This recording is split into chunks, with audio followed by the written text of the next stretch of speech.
Good morning, guys. It's Bo from Botanical Gardens here at the Tucson Botanical Gardens. Just gonna take you guys on a little tour, show you some of the trees that they've got growing here. They've got a Carob in particular that I'd like to talk about, a huge pineapple guava, and then a huge loquat. I'm not sure what variety the loquat is, but we'll wander around and take a look at some things, and I'll kind of show you what's going on here at the Tucson Botanical Gardens. And no affiliation, by the way. So let's get going. So if you've never been to the Botanical Gardens here in Tucson, it's an amazing place. I'm a member, so I come down here all the time and wander around. There you have art exhibits that are ever changing. Some of their little grow outs they kind of redo and freshen up and change. But for the most part, you know, trees, most of the things here kind of remain the same. But a beautiful place to come, especially on a morning like this in the gorgeous weather that we've been having. So let me take you over to the Carob tree. It's here in the Children's Discovery Garden here at the Tucson Botanical Gardens. You come underneath this amazing arbor of star jasmine. And then we come into the children's garden. You can see they've got some huge bamboo growing here. Large fig tree. Most of these trees and things they have growing here have identification tags so you can see what it is. And then if you notice what's peeking out behind this bamboo here, that is one of the largest carob trees I've personally seen. So let's go take a look. Now this carob tree is part of the legume family. It's got over 50 cultivars in the carob genus. And it's related to the ice cream bean, the tamarind, the guamachil. It's got a lifespan of about 80 to 100 years.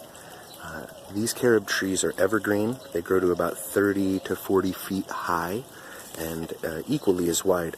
Now, some cultivars are hermaphroditic, and they're self-fertile, while others, you know, require both a male and a female to produce the carob pods.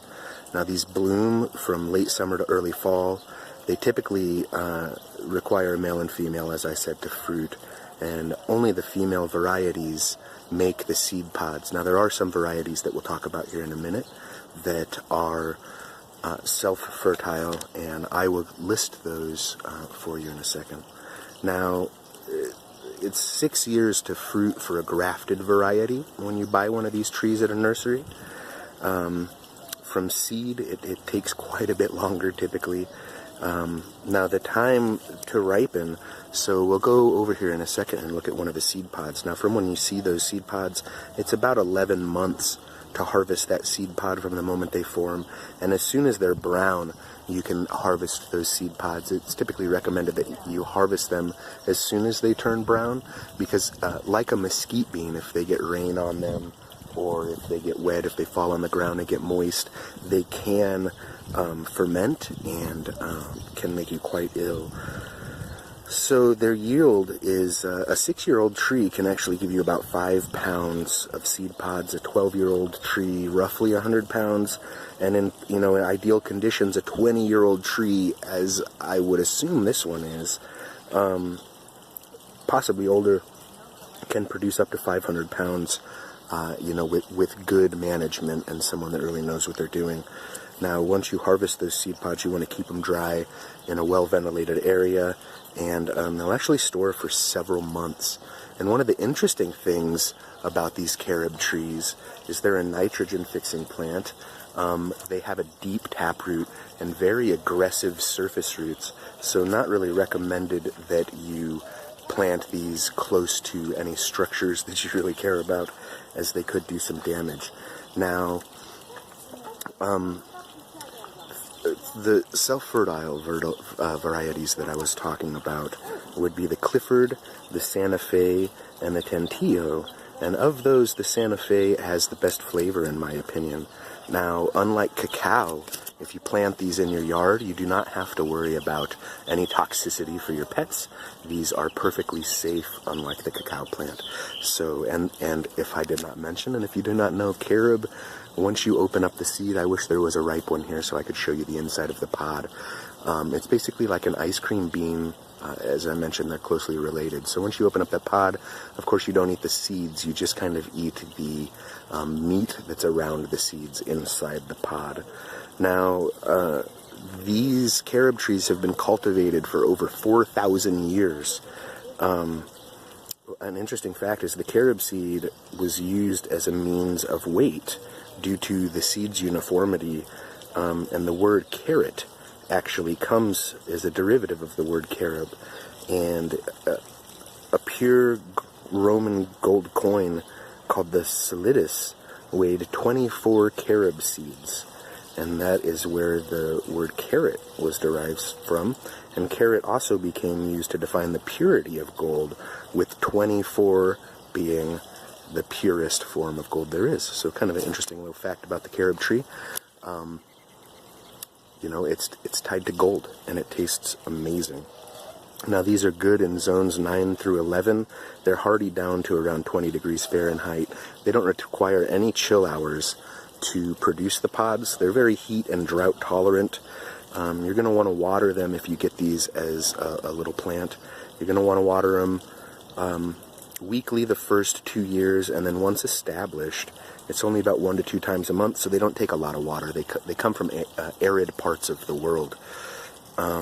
They take a well-drained soil with a pH of 6.2 to 8.6. They are pretty saline tolerant, but they are prone to fungal diseases if you keep the soil too moist.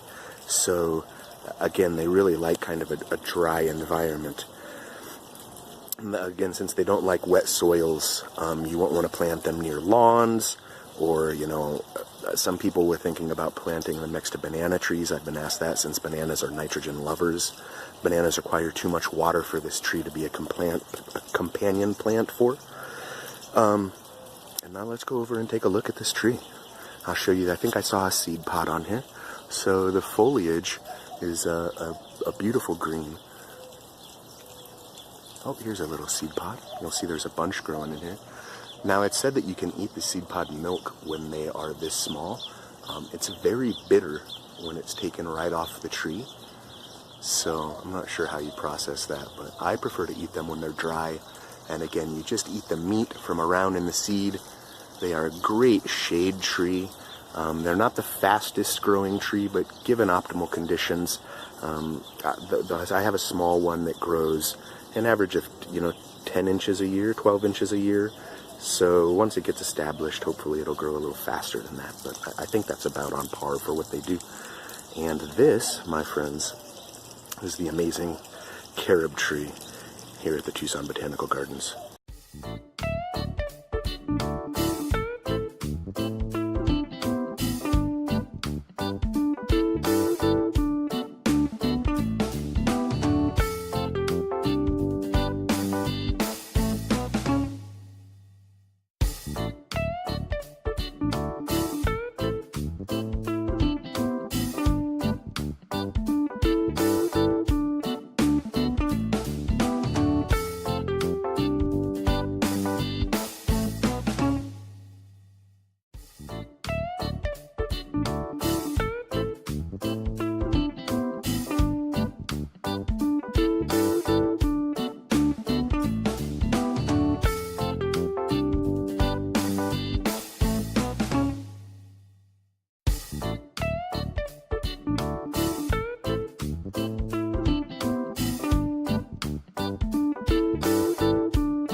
Now this is another amazing place back here. Oh, look at this big guy. It's my little walking companion for the morning. He's doing push-ups, trying to flex on me. Yeah, you ain't bad. You ain't bad, buddy. You want some? One of the things I love is because of the amount of pedestrians that wander through the botanical gardens here in Tucson. A lot of these little visitors to these gardens are very friendly and comfortable around people. Now in this little area of the garden, it's a nice shady little spot. I wanted to show you, so they've got a fairly large loquat tree here, and I want you to notice something with this one compared to a couple of the other ones that I'm going to show you here in a little bit. Now this one, as you'll see, is very tall, but it's also not the best, it's not the most filled out, I will say. It's struggling a little bit, and I think it's because it gets too much shade. Loquats are a sun-loving tree, and this is kind of a shady little garden here. But this loquat does produce fruits. There were some loquats on it last time I was here. The things you may see up there are not seeds from that. They're the seeds from a tree that's planted next to it. But you'll see it's kind of struggling. And the one I'm going to show you in a minute is very full and lush. Again, in this little garden, they have some amazing things planted in here. We've got a tiny little fig back in here. It looks like some kind of or citrus tree.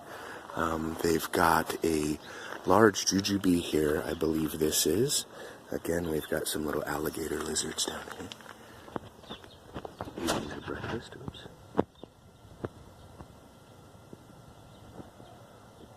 And then in the back, you'll see some more citrus. And then they have a couple of bananas trying to grow back here in the shade. I'm not sure when they planted these bananas, but it doesn't look like they're enjoying life a little too much. They could use a little more sun than that. But a beautiful shady little spot. You know, most of the little gardening areas they have here have some seats where you can just kind of hang out. Great place to bring a date and, you know, just kind of sit and enjoy the beauty that is your local botanical gardens, but especially the Tucson Botanical Gardens is a great example of what a community garden could be, and what an amazing gem this is for our local community. And we continue on.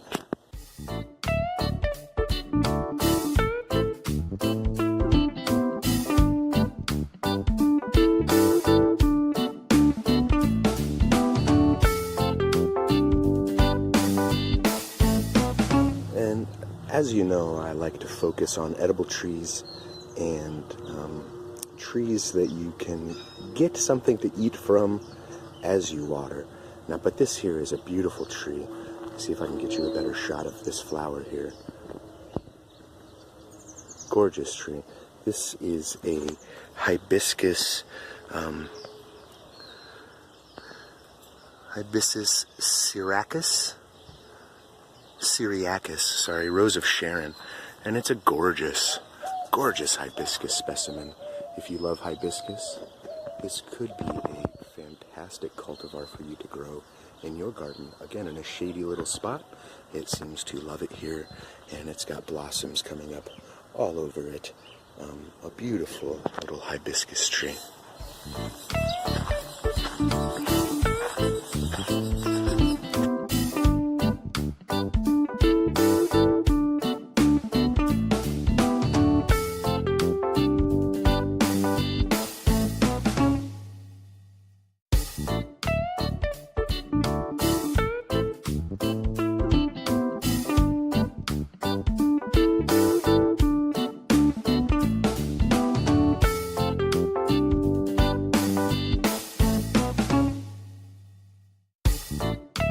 Again, the creatures here love hanging out around people and love being in the sun. Let's see if I can get a better little shot of this guy. Love the lizards. And as I turn my head here, you'll see tucked back here in the shade, we've got a ginkgo biloba plant tree. And these ginkgo biloba trees grow quite tall. This one doing well here in the shade. I'd say she's about 8 to 10 foot tall. Kind of scraggly. Could probably use just a little bit more sun, but our sunshine here in Tucson in the summertime is brutal, and it can damage these young ginkgos. But it's got a nice trunk forming on it, and a beautiful tree. And if you don't know the health benefits of ginkgo biloba, get on Google and check that out. But again, a beautiful tree that you can grow that's kind of unusual here in Tucson. if you look at the leaf structure, it's pretty unique. And a gorgeous color, tucked here in the ferns.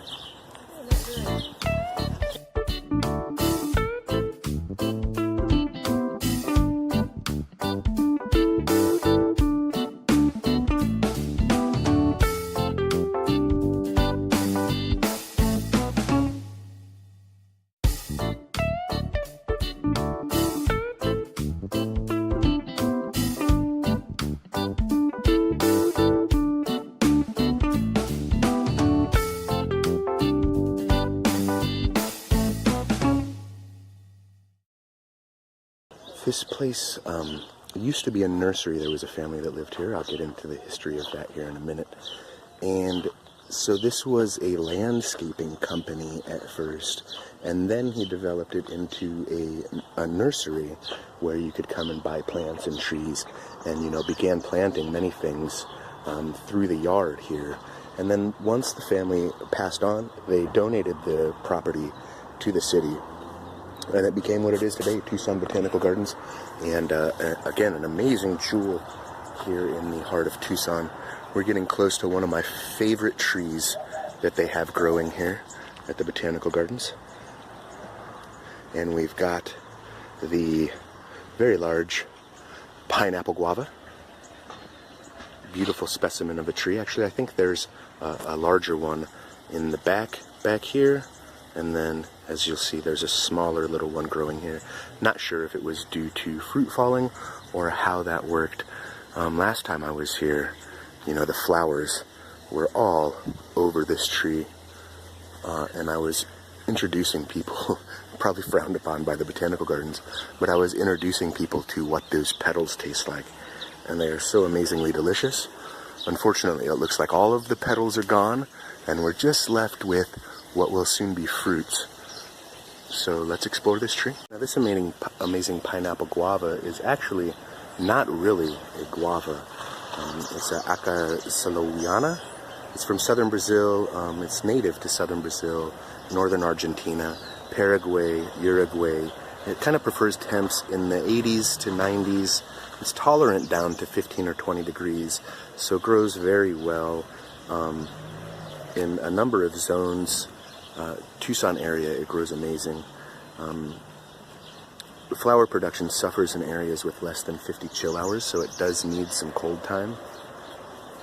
But the growth at that time slows at around 15 degrees. It will get about, you know, typically it'll get 15 foot tall and about 15 foot wide. As you can see, this species here is, I would guess, 25 feet tall, seeing as that building is probably at least 12. It's edible. The flowers are edible, as I was saying earlier as we were walking up. The petals on that have an amazingly sweet flavor. They're so delicious. I wish there was one here so I could take a taste. It looks like they've all fallen off, and it's in full bore on fruit production. It flowers May through June, and those flower petals are an amazing addition to salads, or, you know, anything with fresh produce that you're doing. They're even great on a fruit salad because they've got a sweet little juicy, kind of mushy consistency. Now, typically these will require a male and female, although some cultivars of these pineapple guavas are self-fertile. Their fruits are 3/4 of an inch to 3.5 inches long. The fruit emits a perfume scent even before it's ripe, so this tree, not only when it's flowering, but as it's fruiting, smells amazing. And these fruits have a flavor of pineapple, kind of a pineapple-y strawberry with oftentimes overtones of spearmint. So it's got kind of that sweet, delicious, kind of acidic flavor, but then it's also a little bit minty. These prefer a pH of 5.5 to 7, and they're fairly salt tolerant, but again, you're going to want to flush those salts every couple months here in the Tucson area. The fertilizer you would use with this is an 888 NPK, and that's around every 2 months for an established tree. they don't really have any pests in our climate. In California, they can be susceptible to black scale. Around here, it's really just fruit flies and birds getting the fruit once they ripen. And that ripening happens about 4.5 to 6 months after the flowers set. And again, this is an amazing specimen of a pineapple guava tree, and I just wanted to come back and point this out for all of you as something that you can grow here in the Tucson area, that it has a delicious fruit, and even more so, I think, an amazingly tasteful flower.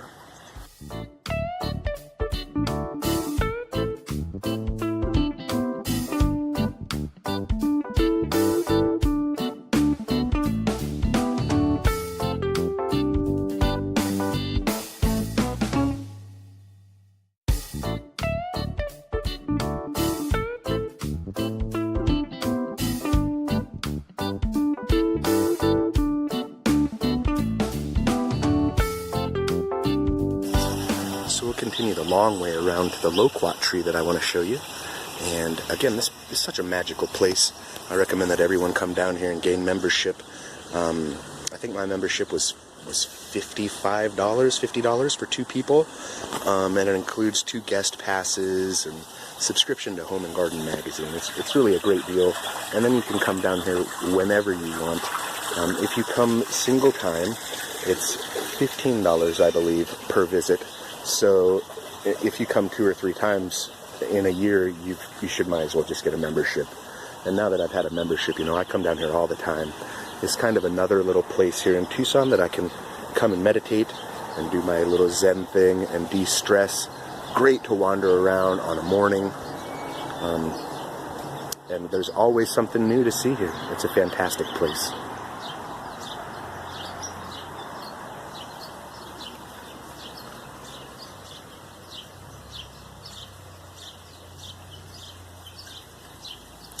And we're walking up on, there's a couple of varieties of citrus here. Here is a oval kumquat tree. It's got some little kumquats on there. Back here is a variated mock orange. It's got a really cool pattern on the leaves with that variated coloring. As you can see, it looks like it's about to set some flowers. We've got some buds coming out here. Beautiful. We've got a crepe myrtle. I believe this is an orange, or a crepe orange tree, not a crepe myrtle orange tree. But you'll see the leaves on this, as the name suggests, very similar to a myrtle. This is the myrtle leaf orange tree. Gorgeous, setting some fruit on it now. There's some larger ones up in the top that it looks like people weren't able to get their little hands on.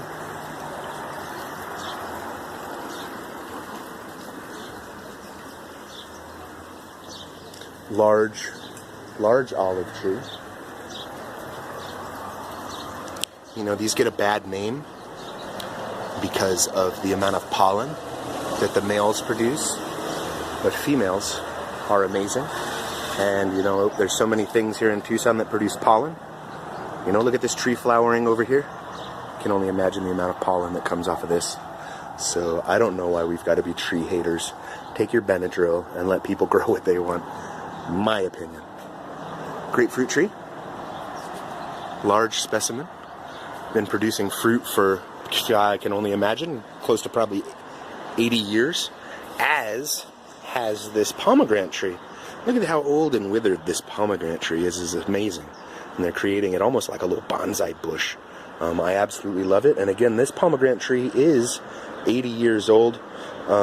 It was planted by the Porter family, and they were the ones who I was telling you owned this property and started the nursery and then donated it to the city of Tucson as they passed. I'm coming back here to a gorgeous little area where they have some herbs. I'm going to pass underneath another star jasmine. That's an amazing scent. If you don't know what star jasmine is, go to your local nursery and check it out. It's such a beautiful, beautiful plant. Great smelling plant. Here's the little herb gardens.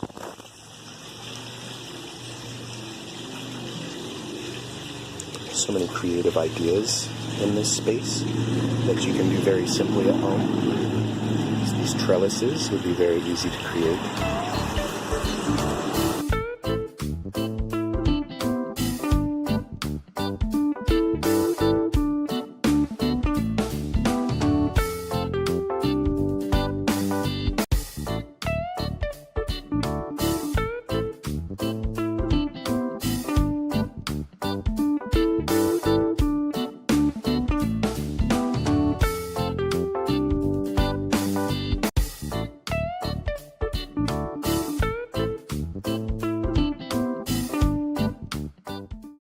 Now this is really cool what they've done with this. So this is the original cattle tank, the watering tank that the Porter family had here on their property.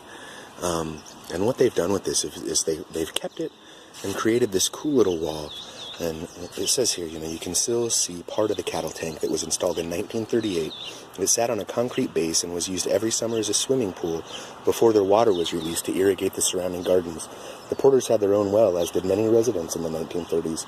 Eventually, the dropping water table made it necessary to shut off the private supply, and then they had to join Tucson City Water. But the kids used to come and swim here every summer. I believe there's some pictures of them cleaning the pool out over here. They've made these great little tiles. And then as I spin and do a 180 here, you'll see an amazing structure with a beautiful specimen of Lady Banks rose.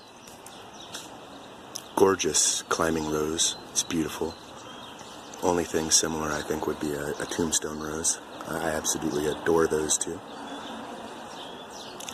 And then we're going to get over here closer to what I wanted to talk about, the third tree that I wanted to discuss, which is a gigantic loquat they have over here.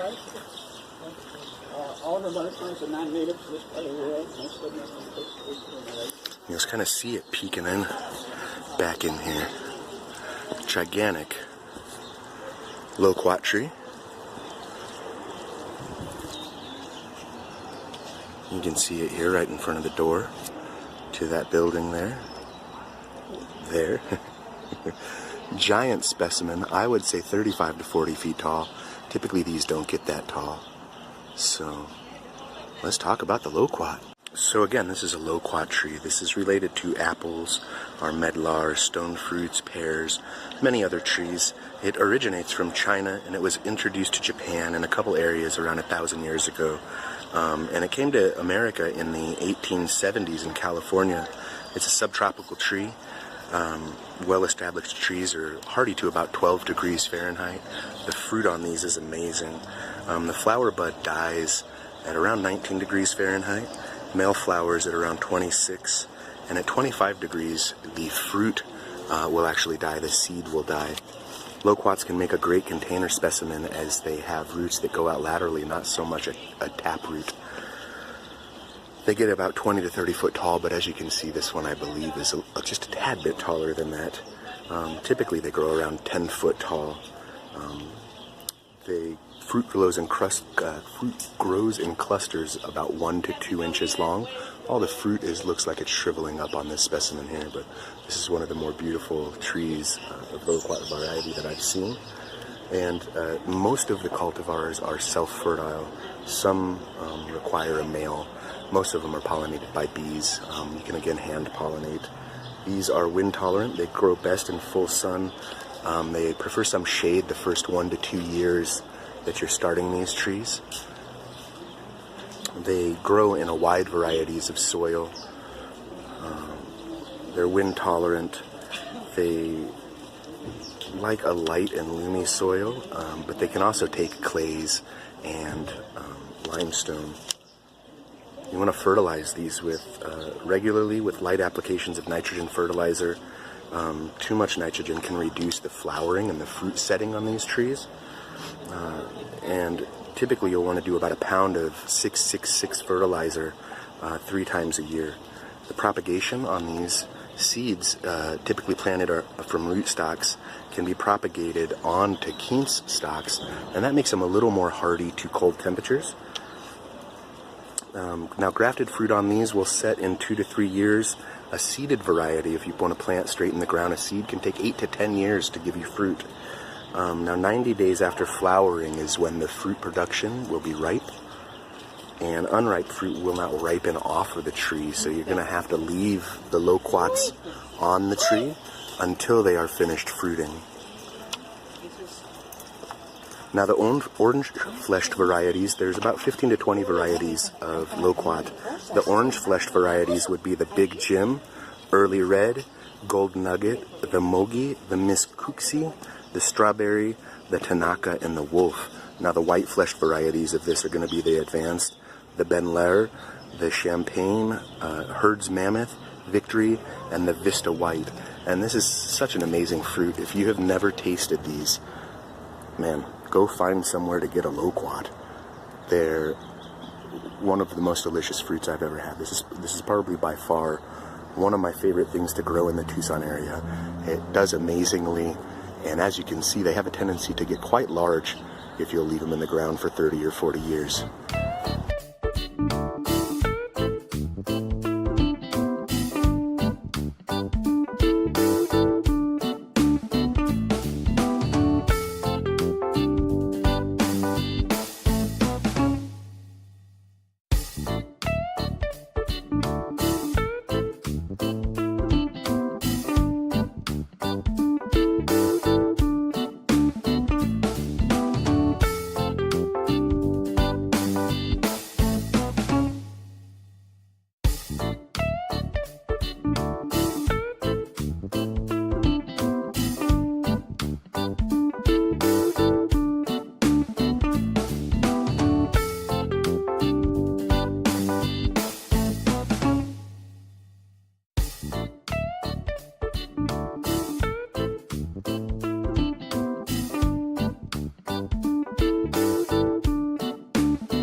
I also just wanted to show you guys this huge magnolia tree. I remember when I lived in Houston, these were amazing. There were so many of them, and once they're blooming, you can see there's one little bloom up there I can see. Oh no, there's a couple. Such a gorgeous tree as the light shines through. The color of the leaves, the structure. An amazing tree. It does all right here in Tucson, prefers a little more humidity, but if you give it an area that's kind of shaded, they can do amazingly.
So I think we're going to stop our tour of the Tucson Botanical Gardens here. We're getting into the arid section of the property, which is on the east side of the property. You get into all the cactuses and things like that. And it's getting a little warm out this morning, so I think we're going to call it an afternoon, or call it an evening. And we'll meet up here again at a different time. I'm glad I got to talk to you about those couple trees that we looked at today. The Loquat, the Pineapple Guava, and the Carob tree. And I was glad to be able to take you on a tour of at least half of the property here. Hopefully, again, we can do this soon. Come down and get a membership to Tucson Botanical Gardens. This is Bo Woods from Beautanical Gardens and Tucson Tropicals signing out. I hope you guys all have a fantastic Memorial Day weekend. Tune in soon.